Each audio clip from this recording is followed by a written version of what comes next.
Hello everyone, welcome back to another video. Today I will show you how to create a second Twitch account. So go to the profile and click to settings. So go to your privacy settings and click to turn on additional accounts creation.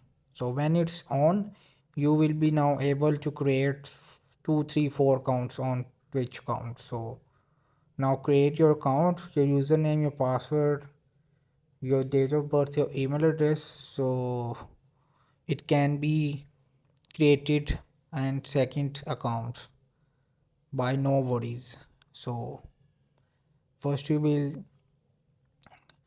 your account settings, enable additional creation account settings.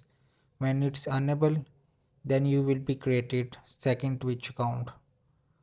So this is fill in the blanks with your choice of password and date of birth and additional informations for creation. So when you will be completed, so you will get easily created your second Twitch account.